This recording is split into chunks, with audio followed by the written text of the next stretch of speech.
مشاہدے میں یہ چیز ہے کہ بہت بڑی تعداد میں بہت مشہور اور اہم شخصیات آپ کو ملیں گی کہ جو خود تو اللہ کے اچھے بندے ہیں مگر ان کے گھر والے ان کا ساتھ نہیں دیتے. ان کے گھر میں کچھ اور حالات ہیں.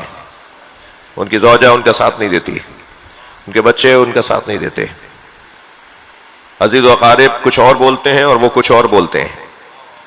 بہرحال میں بہت آسانی سے یہ نہیں کہہ سکوں گا کہ یہ کوئی کمزوری ان کی ذاتی ہے یا ان کی وجہ سے ایسا ہے, اس لیے کہ تربیت میں بہت سارے عوامل شامل حال ہیں.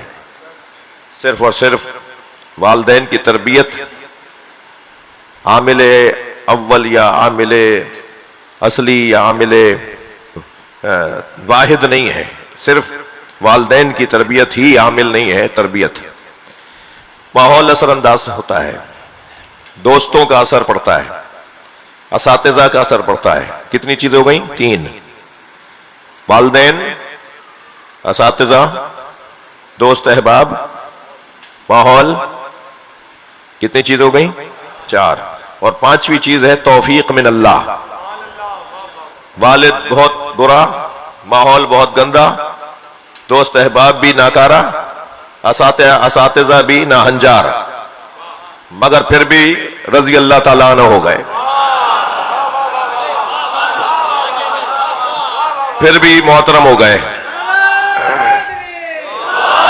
یہ ممکن ہے, یہ ممکن ہے, یہ ممکن ہے. میں نام نہیں لوں گا کیونکہ برداشت نہیں ہے. صلوات پڑھے گا محمد و آل محمد. اس سے بلند صلوات نبی کی ذات.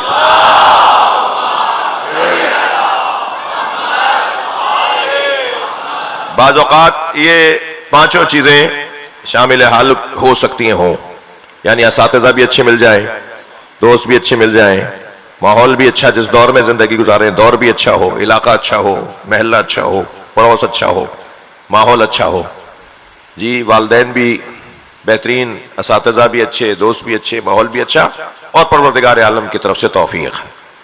جی یہ 5 عامل ہیں تربیت کے لیے. تربیت اولاد صرف والدین کی تربیت کا حصہ نہیں ہے. والدین کو ہی خیال کرنا ہوگا کہ دوست کیسے دلوا رہے ہیں, اساتذہ کون ہیں, کن کے حوالے بچہ کر رہے ہیں, کس ماحول میں بچہ پل رہا ہے. ضرورت پڑ جائے تو بچے کی خاطر ماحول تبدیل کر دیں, جگہ بدل دیں بچے کی وجہ سے, اس لیے کہ بچہ جس ماحول میں رہ رہا ہے وہ ماحول اس کے خلاف ہے, اس کو بگاڑ دے گا. جب والدین بھی اچھے ہوں, اساتذہ بھی اچھے ہوں, دوست بھی اچھے ہوں, ماحول بھی اچھا ہو, تو پھر توفیق کیوں نہیں ہوگی, پھر اللہ کی طرف سے بھی غیب سے مدد ہوگی.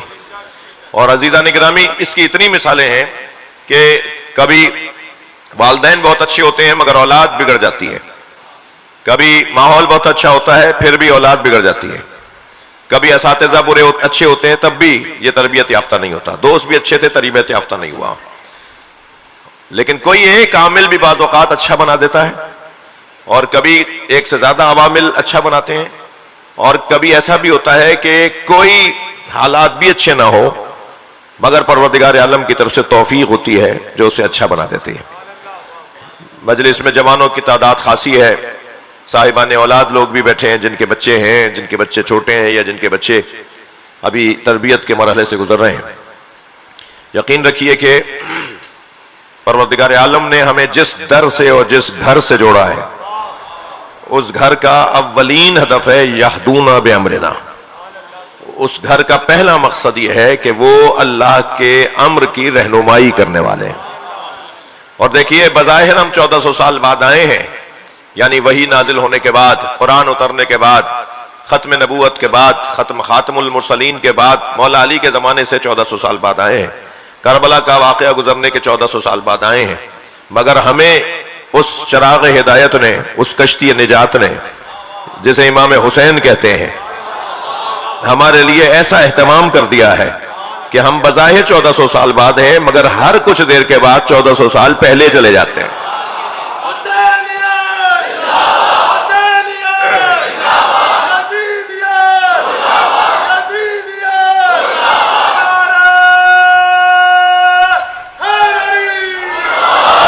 ہم ہم عصر مصطفیٰ میں پلٹ جاتے ہیں، ہم عصر امام حسین میں آ جاتے ہیں۔ کربلا کے واقعے سے ہمیں جو کچھ ملتا ہے وہ اتنا وافر ہے، اتنا کثیر ہے، اتنا متعدد ہے، اتنا مختلف زاویوں اور مختلف پہلوؤں سے ہے۔ اگر میں یوں کہہ دوں کہ گلدستہ محاسن ہے، خوبیوں کا گلدستہ ہے، کمالات کا مجموعہ ہے کربلا۔ کوئی ایک زاویہ تو لیجئے کہ جس زاویے میں کربلا نے ہماری رہنمائی نہ کی ہو۔ لہذا یہ گھرانہ وجعلناہم ائمۃ یہدون بامرنا، ہم نے انہیں امام بنایا ہے تاکہ یہ ہمارے امر کی رہنمائی کریں، اور ہم مکمل ان پہ نظارت رکھنے والے ہیں۔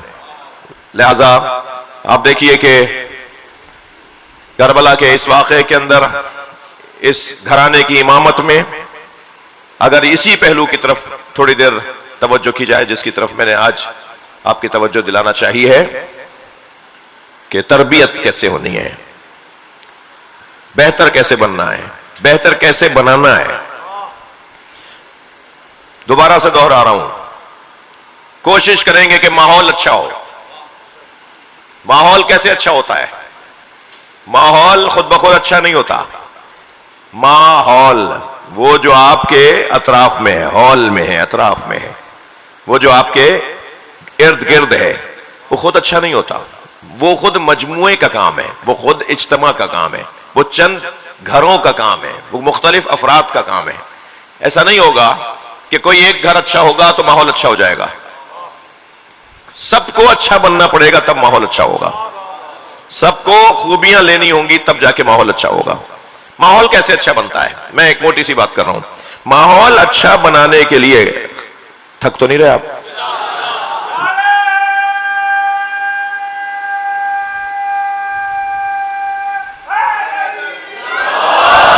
ماحول اچھا بنانے کے لیے اچھی چیزوں پر غور کرنا ہوگا۔ وہ کون سی چیزیں ہیں جو ماحول کو اچھا بنائیں گی؟ وہی چیزیں ماحول کو اچھا بنائیں گی جو اچھی ہیں، وہی چیزیں اچھا بنائیں گی جو اچھی ہیں۔ کیا چیز اچھی ہے؟ سوچ لیجئے، لسٹ بنا لیجئے، فہرست مرتب کیجئے کہ کون کون سی چیزیں ہیں جو اچھی ہیں، خوبیاں ہیں، کمالات ہیں۔ مثلا سخاوت ایک خوبی ہے، ایک کمال ہے، ایک حسن ہے۔ کنجوسی ایک بدبختی ہے، ایک کمزوری ہے، ایک نقمت ہے، ایک برائی ہے۔ یہ ماحول کو خراب کرتا ہے کنجوسی، ماحول کو اچھا بناتا ہے سخاوت۔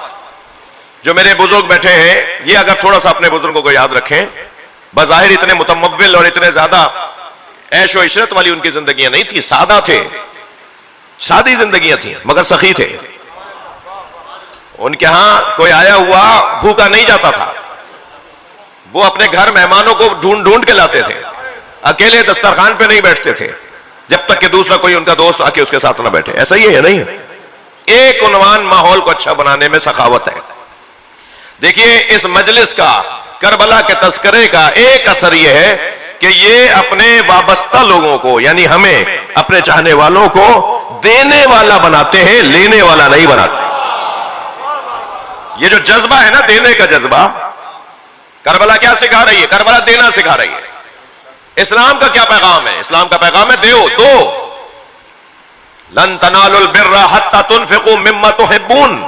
وہ نیکوکار نہیں ہو سکتا، وہ نیکی کرنے والا شمار نہیں ہو سکتا جب تک کہ وہ اس میں سے کچھ نہ دے جس سے محبت کرتا ہے۔ اب مجھے اور آپ کو کس کس چیز سے محبت ہے؟ اپنے کپڑوں سے، اپنے گھر سے، اپنے پیسے سے، اپنی گاڑی سے، اپنے مال سے، جس چیز سے محبت ہے اس میں سے کچھ اللہ کی راہ میں دینا، یہ انسان کو نیکوکار شمار کرتا ہے۔ کربلا کا پیغام ہے، کربلا کا پیغام ہے۔ خمس 5واں حصہ، زکوٰۃ 2.5% اور 10%، 10واں حصہ اور 2.5%، عشر 10%۔ یہ جو مقدار ہے، توجہ ہے بات کی، یہ جو مقدار ہے، بعض لوگوں سے یہ مقدار بھی جو 10واں جا کے اور 5واں جا کے بن رہا ہوتا ہے، یہ بھی نہیں دی جا رہی ہوتی ہے جی۔ اور یاد رہے کہ جہاں صرف لینے کا جذبہ ہو اور دینے کا جذبہ نہ ہو، وہاں فساد ہوتا ہے، وہاں بگاڑ پھیل جاتا ہے، وہاں لڑائیاں ہوتی ہیں، وہاں خود غرضیاں ہوتی ہیں، وہاں دشمنیاں ہوتی ہیں۔ اس مجلس کی مثال لے لیجئے کہ اگر اس مجلس کے اختتام پر ہمارے عزیز ارشد بھائی مثلاً توقیر بھائی یہ امام بارگاہ کے دروازے پر کسی کو ٹوکرا دے کے کھڑا کر دیں کہ صاحب شیر مال بانٹ دو، مرمرے بانٹ دو، بتاشے بانٹ دو، اور وہ دینے والا ایک ہو اور لینے والے مثلاً 1000 ہو، تو کیا ہوگا؟ دھکے لگیں گے یا نہیں؟ کھوے چھلیں گے یا نہیں؟ پیر کے انگوٹھے دبیں گے یا نہیں؟ جی، اور کچھ نہ کچھ فساد کا ماحول بنے گا یا نہیں؟ جب انہوں نے دیکھا صاحب دینے والا ایک ہے اور لینے والے 1000، بھائی مثال دے رہا ہوں، اور انہوں نے دیکھا کہ صاحب اس کی وجہ سے مسئلہ ہو رہا ہے، تو دروازے تو امام بارگاہ میں 10 ہیں، ایک جگہ اور ایک بندے کو کھڑا کر دو۔ اب جیسے ہی دینے والا بڑھا ایسے ہی مسئلے کم ہوئے، مگر دینے والا پھر بھی 2 تھے، لینے والے پھر بھی 1000 تھے، تو انہوں نے کہا صاحب اب بھی مسئلے کا حل نہیں ہے، ایک اور دروازہ کھول دو، ایک اور دروازہ کھول دو۔ جیسے جیسے دینے والے بڑھتے چلے جائیں گے لینے والوں میں فساد کم ہوتا چلا ہے، معاشرہ امن کی طرف جائے گا ہی تب جب دینے والے بڑھ جائیں لینے والے کم ہو جائیں۔ اور ہم تو اس زمانے کا انتظار کر رہے ہیں کہ جہاں دینے والا ڈھونڈ رہا ہوگا لینے والا کوئی نہیں ملے گا، اور اگر کوئی لینے والا دینے والا کسی کو دے گا بھی تو کہے گا میں تو خود صدقہ لے کے گھوم رہا ہوں، کوئی لینے والا نہیں مل رہا۔ ایسا مثالی دور آنے والا ہے۔ صلوات پڑھیں امام کے ظہور کے لیے۔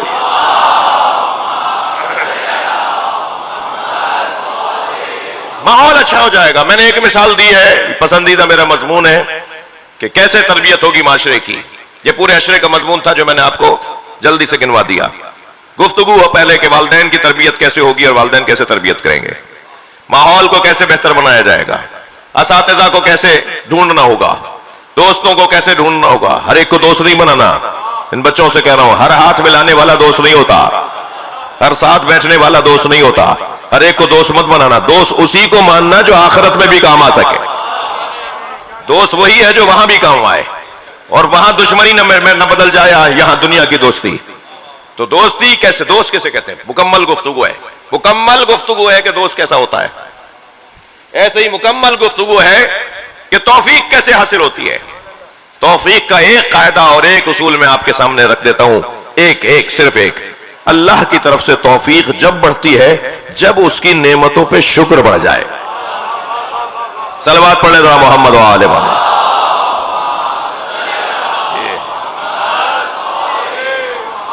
وہ جب نعمت دے اور نعمت پہ اللہ کا نعمت کے مطابق شکر ادا کیا جائے تو پھر وہ نعمت کو مزید کر دیتا ہے، نعمت میں اور اضافہ کر دیتا ہے۔